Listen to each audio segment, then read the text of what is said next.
That's a great question. I mean, honestly, I feel like we're in a much better spot this year than we were this time last year. Just physically, mentally, from a team standpoint, the guys being a cohesive unit, all of those pieces are starting to gel together now.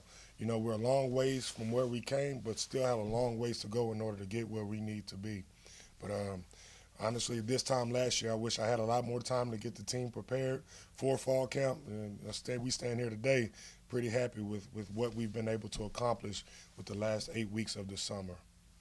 What guys would you say have made the biggest jumps this summer, whether it's conditioning or losing weight or adding weight or whatever stuff you want them to do? Who's made the biggest jumps? I mean, we can go down the list. I'm extremely proud of our entire roster just for those guys buying in and really taking a hold of Coach Morris's culture, and you see it come alive now. It's not just coming from the coaches, it's actually coming from the players. And, we have a lot of young guys also. And so seeing those older guys take those younger guys under their wing and mold and develop them to what Coach Morris wants from this ball team.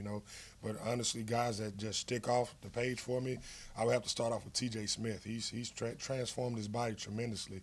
He shed a lot of body fat. He looks extremely good right now. And, he's feeling good. He has a motor that he can go for much longer than he was able to go for in the past. Another guy who really stood out and jumped off the page at us is a guy, Chase Harrell, a guy who switched positions for us this past offseason and really embraced that role and challenged himself nutritionally, challenged himself in the weight room, and he's been able to add some good size to his body. He's walking around at 251 right now, and I mean he looks like an action figure. So.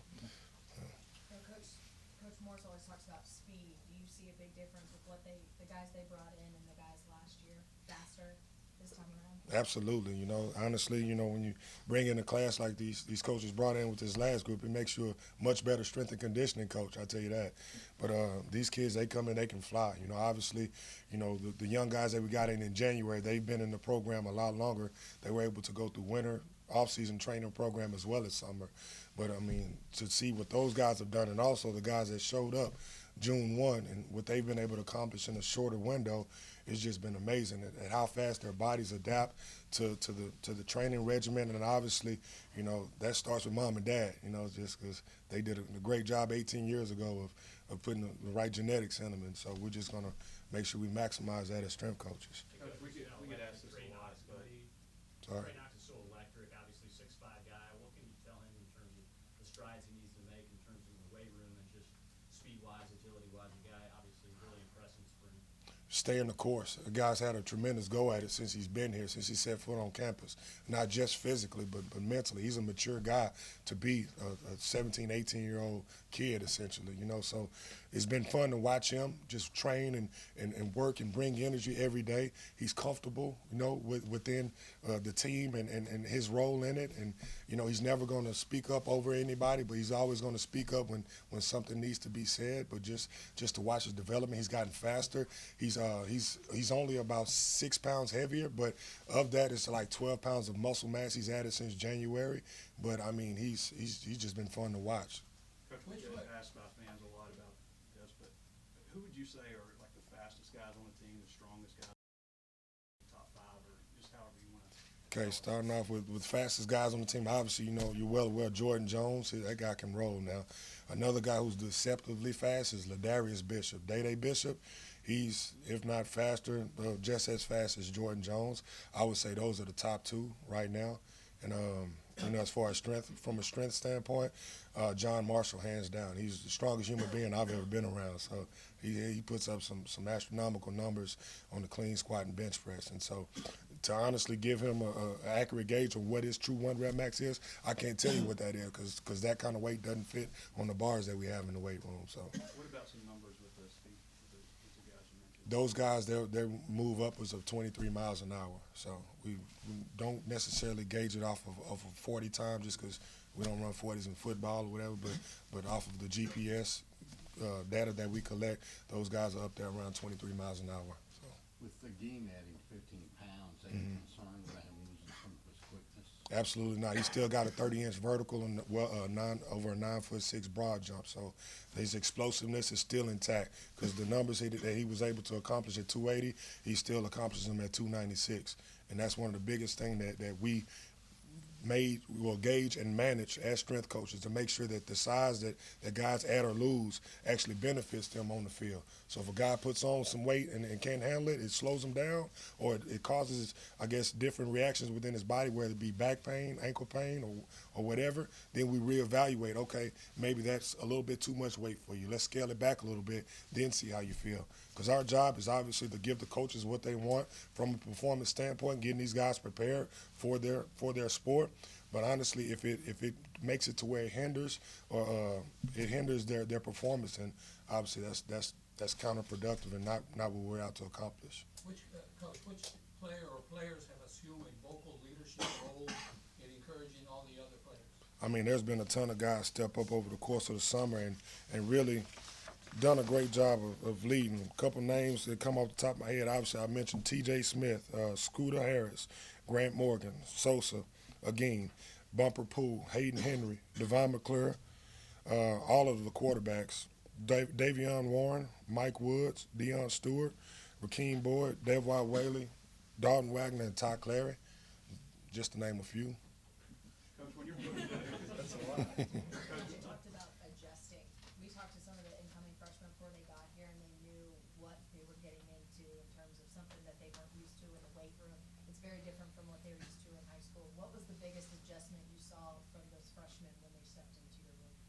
I mean, that's a great question. The biggest adjustment that we saw from the freshmen was obviously just learning what the expectations are here at the University of Arkansas. So with that being said, we put them through what we call our new Razorback orientation process, to where we walk them through the culture. So a lot of people think we spend the first couple of days testing and doing all these other things. Nah, we sit them down and make them understand, okay, this is our culture and this is what it looks like. Okay, after that, then we start teaching and testing. And so I would say that was probably the greatest adjustment for them, was how much detail is placed into every single thing that we do. We don't just work just to work, because we all understand that from our team standpoint, it's not what we do that's going to get us there and make us successful, but it's more importantly how we do what we do. So getting them to understand and inspect what they actually expect. And so I would say that's the greatest challenge, because a lot of them, like I say, they come from well-established high school programs, so a lot of what we taught them, they already knew, but we teach them anyway, the way that we want it done here at Arkansas. Coach, of all the newcomers, who has impressed you the most? Of all the newcomers, who's impressed me the most? I mean, honestly, there's quite a few of them that have impressed me. Obviously, Trey Knox was one guy that you hit on. Just him coming in, just that physical presence. There's not a lot you got to do to that guy to get him ready for game day. Just make sure you don't mess him up, you know. But man, a lot of these young linemen, man, Bo Limmer he's a Brahma Bull now. He's putting up some numbers that a lot of our upperclassmen linemen are putting up, coming in as a true freshman. You know, a lot of those young D linemen, man, those guys, they've spent some time in the weight room as well with Enoch and Tarian Carter and Colin Clay and Marcus Miller. I mean, those guys, they're impressive. They're an impressive group to work with. Just to know that we're starting at this level versus year 2 and year 3, you expect to see those kind of numbers from guys. They're walking in the door with them. So. You speak to the offensive line and how they did as a group in the offseason. Oh man, that's one of the closest units on our actual team. They self-police each other. They self-govern one another. You know, Ty Clary and Dalton Wagner, you know, they do an extremely great job of keeping that group in line and in order and in check. So I think that, you know, of a group that I'm, you know, I guess obviously more, watch how I word this. All right. I'm very happy with how they performed this summer. Just because I know they caught a lot of heat from everybody out there, and you know how we're going to be this year. I think they took that with a grain of salt and used that and worked to prove people wrong, you know, and not necessarily prove people wrong, but prove them right, because they know what they can do. Coach, with the offensive lineman, you talked a lot about body fat percentage and stuff last year. Is there a specific number that you target for body fat percentage for tackles and guards or all offensive linemen? Really, a lot of the time when we base our numbers, we base off of the best actually in the NFL. So as guys transition from college to the NFL, they put out their combine numbers with what their bipods is, and all of that. And so we don't have a scale that we necessarily use per se. We gauge it off of that. For our offensive linemen, we want those guys to be upwards of 300 to 315 pounds, but within that 18 to 22% body fat range. We found that the guys that transition from college to the NFL, that elite standard, that's kind of where they fit. So that's kind of where we gauge our numbers off of. How many of your guys are in that range right now? We have a few. Obviously, I can't get into too many specifics because, I mean, that I guess goes against some of the policies that they have at Arkansas as far as me giving out specific numbers and as far as body composition is concerned. That's true. Y'all had a day where a Navy SEAL came in and did a day team building thing. Can you speak to that? Like how long it lasted, what it was like? Yes, we had actually the guys from the program came in and spent 2 days, well, really 3 days with us here to end the summer. And it was needless to say, one of the most intriguing experiences I've ever been a part of in all my years of coaching. You know, I knew coming in, obviously, kind of what to expect, but it exceeded any expectations that I had on it. Those guys came in and spent 48 hours with our team, and it transformed us mentally. You know, obviously, we train hard and do all those things over the course of the summer to prepare physically, but I feel like that was our next step mentally as far as, you know, bringing guys together. You know, we as coaches, we always say, hey, we need you guys to be better leaders. We need you guys to hold each other accountable. We need you to do all of these things, and we give instruction as far as that's concerned, but what we don't necessarily do is break down and teach what that looks like. How do you hold somebody accountable? How do you become a great leader? And those guys were able to come in and really give real-life examples, put those guys in real-life situations to where they were forced to lead. They were forced to hold each other accountable. And more importantly, they were taught exactly how to do it in adverse situations. Coach, do you have any specific goals for quarterbacks? And if so, have they reached them yet? Or are they still working on them? Well, my goal is just keep them healthy and let them battle out in camp, you know. So, honestly, they've reached that because, like I said before, all of them have been vocal this summer. All of them have been vocal really since January. That's one position group that's grown, I think, the most since this time last year.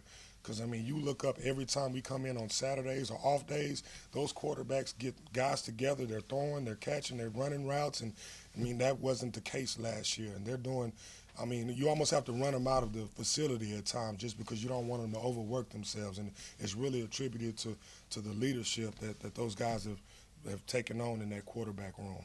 Coach Harris and Troy Longberg, how are they doing?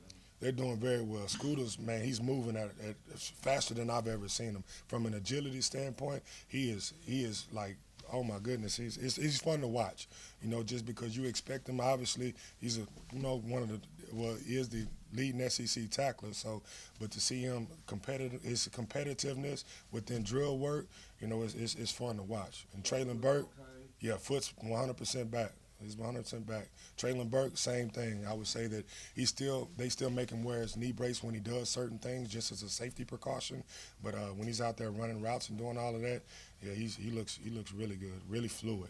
So what's a standard day and the most normal day, I guess, for these student athletes when they wake up, work out, all that stuff? What is it like? It's challenging. I tell you what, I don't miss it at all. But they typically wake up about 5:30, you know, and then they'll obviously show up to the facility where Whitney's there, our nutritionist, with a snack cart to give them their pre-workout fuel.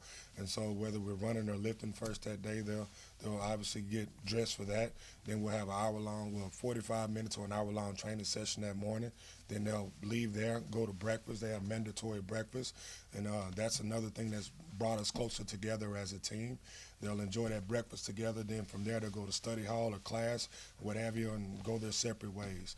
And then so after they're done with that, they'll come back later in the afternoon for 3 o'clock. You know, if we ran that morning, we'll lift that afternoon. So starting at about 3 o'clock, they'll come back for that session, and then we'll have followed by player-led practice, or what we call skills and drills, where those guys, the quarterbacks and the different leaders at each position, will pretty much take them through a player-run practice. And, you know, we did it last year, but it was done with a lot more, I guess, care and attention to detail this year. Those leaders were really comfortable speaking to their group, holding each other accountable, and making sure that they're being productive with their time out there. Then after that, they go their separate ways for dinner and what have you. Coach, if somebody says freak athlete, What player are we talking about on your team? Man, honestly, first one to come to mind is John Marshall. He's 304 pounds right now, but like I say, he's got a 33-inch vertical. We maxed him at 650 on the squat, but he's got well more than that. 365 on clean and 450 on bench. So yeah, that's a freak athlete in my opinion. So. Following up on the guys who were a little dinged up, I think Cheyenne O'Grady missed a little time. Is there anybody else who's going to be limited, like Brito? What's his situation?